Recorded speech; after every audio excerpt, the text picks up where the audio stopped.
नमस्कार साथियों, आज की इस क्लास में हम लोग जो है जीएस का प्रैक्टिस सेट नंबर जो है 15 जो है पढ़ने वाले हैं। तो चलिए करते हैं क्लास की शुरुआत। सबसे पहला प्रश्न है आज की इस क्लास का, यूनेस्को में शामिल होने वाला भारत का पहला शहर ये कौन सा था? तो ये था जो है अहमदाबाद। अहमदाबाद को जो है 2017 में जो है यूनेस्को की सूची में जो है शामिल किया गया था। नेक्स्ट इसके बाद दूसरा प्रश्न है, फ्री थ्रो शब्द का संबंध जो है ये किस खेल से है?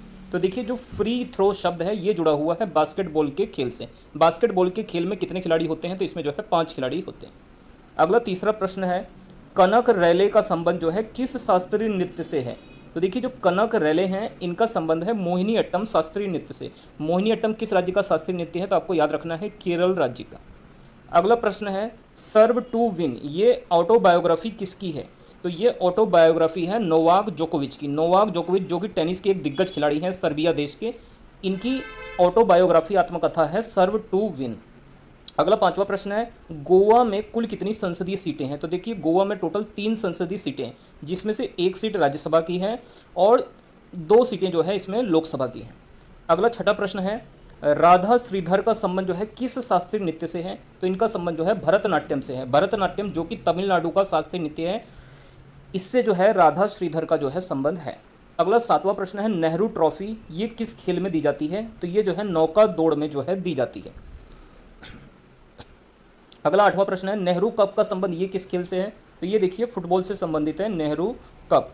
अगला नौवां प्रश्न है, जवाहरलाल नेहरू ट्रॉफी ये किस खेल में दी जाती है? तो ये दी जाती है हॉकी के खेल में, जवाहरलाल नेहरू ट्रॉफी। अगला 10वां प्रश्न है, अनाका अलंका मोनी इनका संबंध जो है किस खेल से है? तो देखिए, अनाका अलंका का संबंध है स्क्वैश खेल से। स्क्वैश के खेल से जुड़े हुए अगर कुछ अन्य खिलाड़ियों की बात करें तो सौरभ घोषाल, जोशना चिनप्पा, दीपिका पल्लिकल और अनाहत सिंह, ये सभी जो है स्क्वैश के भारतीय खिलाड़ी हैं। इनका नाम आपको याद रखना है। इसी प्रकार अगर आपसे पूछा जाए टेबल टेनिस के खेल से संबंधित खिलाड़ियों की, तो आपको शरद कमल का नाम याद रखना है। इसके अलावा जो है आपको मनिका बत्रा का नाम याद रखना है। ये दोनों जो है टेबल टेनिस की खिलाड़ी हैं। नेक्स्ट अगला 12वां प्रश्न है, लोकसभा में सीटों का वितरण जो है SC ST के लिए किस प्रकार से है? तो देखिए, ST यानी अनुसूचित जनजाति के लिए 47 सीटें आरक्षित हैं और SC यानी अनुसूचित जाति के लिए जो है 84 सीटें जो है आरक्षित हैं और जनरल के लिए टोटल जो है 412 सीटें जो है आरक्षित हैं लोकसभा के अंतर्गत।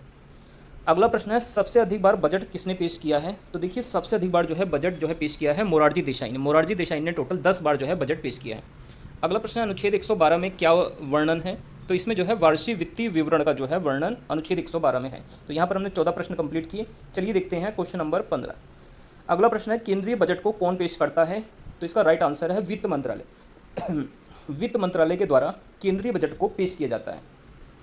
अगला 16वां प्रश्न है, एहोल शिलालेख का संबंध जो है ये किस शासक से है? तो ये जो है पुलकेशिन द्वितीय जो है जो शासक हैं, इनसे इनका वर्णन जो है एहोल शिलालेख में आपको देखने के लिए मिलता है। अगला 17वां प्रश्न है, आकार में पृथ्वी के बराबर ग्रह कौन सा है? तो ये ग्रह है शुक्र ग्रह। शुक्र ग्रह को जो है आकार में जो है ये पृथ्वी के बराबर ग्रह है, इसीलिए इसको जो है पृथ्वी की जुड़वा बहन भी कहा जाता है। इसके अलावा शुक्र ग्रह को सांझ का तारा, भोर का तारा, सबसे चमकीला ग्रह, सबसे गर्म ग्रह आदि नामों से भी जाना जाता है। अगला प्रश्न है, पृथ्वी का विषुवतीय व्यास कितना है? 12,756 किलोमीटर है, जबकि पृथ्वी का ध्रुवीय व्यास कितना है? ये 12,714 किलोमीटर, और ये ऑप्शन में ना हो तो 12,712 किलोमीटर जो है ये पृथ्वी का ध्रुवीय व्यास है, और दोनों में जो है 42 किलोमीटर का अंतर होता है। अगला प्रश्न है, अप्रत्यक्ष ग्रह किस ग्रह को कहा जाता है? तो ये कहा जाता है शुक्र को। शुक्र को अप्रत्यक्ष ग्रह, और इसके अलावा इसको जो है पृथ्वी का जो है जुड़वा ग्रह या जुड़वा बहन भी कहा जाता है। अगला प्रश्न है 20वां, हिप्पोकैम्प किस ग्रह का उपग्रह है? तो ये जो है वरुण का जो है उपग्रह है हिप्पोकैम्प। इसके अलावा हमारे सौरमंडल का सबसे बड़ा उपग्रह का क्या नाम है अगर पूछा जाए तो आपको याद रखना है गैनीमेड। ये बृहस्पति ग्रह का उपग्रह है और ये सौरमंडल का सबसे बड़ा उपग्रह है। नेक्स्ट इसके बाद अगला प्रश्न है, हमारे सौरमंडल में कुल उपग्रह कितने हैं? तो राइट आंसर है 285।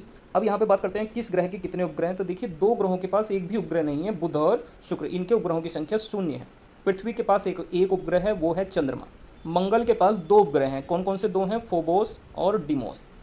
इसके अलावा बृहस्पति के पास जो है 95 उपग्रह हैं, शनि के पास सबसे अधिक 146 उपग्रह हैं, अरुण के पास 27 उपग्रह हैं और वरुण के पास 19 उपग्रह हैं। अगला प्रश्न है, सर्वाधिक प्राकृतिक उपग्रह किस ग्रह के पास हैं? तो ये हैं शनि के पास। इसके बाद अगला प्रश्न है क्वेश्चन नंबर 23, सबसे कम महिला साक्षरता दर किस राज्य की है? तो ये है राजस्थान की। यहाँ पर महिला साक्षरता दर सबसे कम है 52.12%। इसके बाद अगर पूछा जाए भारत में महिला साक्षरता दर कितनी है, तो ये 65.46% है भारत में महिला साक्षरता दर। और अगर पूछा जाए भारत में सबसे ज़्यादा महिला साक्षरता दर किस राज्य की है, तो ये है केरल राज्य की 92.07%। अगला 25वां प्रश्न है, न्यूनतम लिंगानुपात भारत का किस राज्य का है, तो राइट आंसर है हरियाणा। हरियाणा में जो है 879 यहाँ का लिंगानुपात है, जबकि सबसे अधिक लिंगानुपात यानी सर्वाधिक लिंगानुपात केरल राज्य का है 1084। तो यहाँ पर हमने अपने 25 क्वेश्चन कंप्लीट किए। चलिए देखते हैं अगला प्रश्न। देखिए अगला प्रश्न में पूछा गया है, नाबार्ड बैंक की स्थापना कब हुई थी, 12 जुलाई 1982 को। किस समिति की सिफारिश पर इसकी स्थापना हुई थी, सीव रमन समिति। और इसके जो वर्तमान अध्यक्ष हैं इनका नाम है जो है केवी शाजी। छठी पंचवर्षीय योजना के दौरान नाबार्ड बैंक की स्थापना होती है और इसका मुख्यालय मुंबई में स्थित है। अगला प्रश्न है, स्टेट बैंक ऑफ इंडिया किस प्रकार का बैंक है, तो ये वाणिज्यिक बैंक है, कमर्शियल बैंक है, जबकि रिजर्व बैंक ऑफ इंडिया ये केंद्रीय बैंक है। एसबीआई की स्थापना आपको याद रखना है 1955 में हुई थी। अगला प्रश्न है 28वां, विद्युत धारा को किससे नापते हैं, तो इसको जो है गैल्वेनोमीटर से नापते हैं और विद्युत धारा का मापन जो है अमीटर से भी किया जाता है। अगला प्रश्न है क्वेश्चन नंबर 28, कुल यांत्रिक ऊर्जा किसके बराबर होती है, तो ये होती है गतिज ऊर्जा प्लस स्थितिज ऊर्जा के योग के बराबर। इसके बाद अगला प्रश्न है, गतिज ऊर्जा का फॉर्मूला क्या होता है, हाफ mv² और स्थितिज ऊर्जा क्या होती है, mgh। नेक्स्ट इसके बाद अगला प्रश्न है 29, सबसे कम इलेक्ट्रॉन बंधुता किसकी होती है, तो ये आर्गन की होती है जो कि एक अक्रिय गैस है, और सर्वाधिक इलेक्ट्रॉन बंधुता होती है क्लोरीन की। इसके बाद अगला प्रश्न है, सबसे ज़्यादा विद्युत ऋणात्मक तत्व कौन सा होता है, तो ये होता है फ्लोरीन। फ्लोरीन की इलेक्ट्रोनिगेटिविटी सबसे ज़्यादा होती है। अगला 31वां प्रश्न है, सबसे बड़ी धमनी कौन सी होती है, तो इसको बोलते हैं आरोटा। आरोटा सबसे बड़ी धमनी, इसको महाधमनी कहा जाता है और धमनी के अंदर हमेशा शुद्ध रक्त प्रवाहित होता है।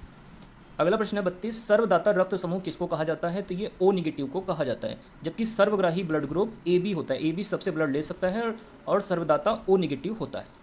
नेक्स्ट इसके बाद अगला प्रश्न है, स्टैचू ऑफ इक्वालिटी ये कहाँ पर स्थित है, तो ये हैदराबाद में स्थित है, तेलंगाना के अंदर, और ये राज्य यहाँ पर जो है रामानुजाचार्य की जो है मूर्ति बनाई गई है। इसी प्रकार स्टैचू ऑफ प्रॉस्पेरिटी ये कहाँ पर है, बेंगलोर कर्नाटक के अंदर है, और ये श्रीनाथ केम्पेगौड़ा की यहाँ पर मूर्ति बनी हुई है। इसी प्रकार स्टैचू ऑफ नॉलेज ये लातूर महाराष्ट्र में है, और डॉक्टर अम्बेडकर जी की मूर्ति यहाँ पर बनी हुई है। और स्टैचू ऑफ पीस कहाँ पर है, ये पाली राजस्थान में है, और यहाँ पर विजय वल्लभ जी की मूर्ति बनी हुई है। तो दोस्तों ये हमारा जो है आज जो है जीएस का प्रैक्टिस सेट नंबर 15 था। आप लोगों को ये क्लास कैसी लगी है कमेंट करके जरूर बताइए। बाकी वीडियो अच्छी लगी तो वीडियो को जरूर से लाइक करें, शेयर करें, चैनल पर नए हैं तो इसको सब्सक्राइब करें।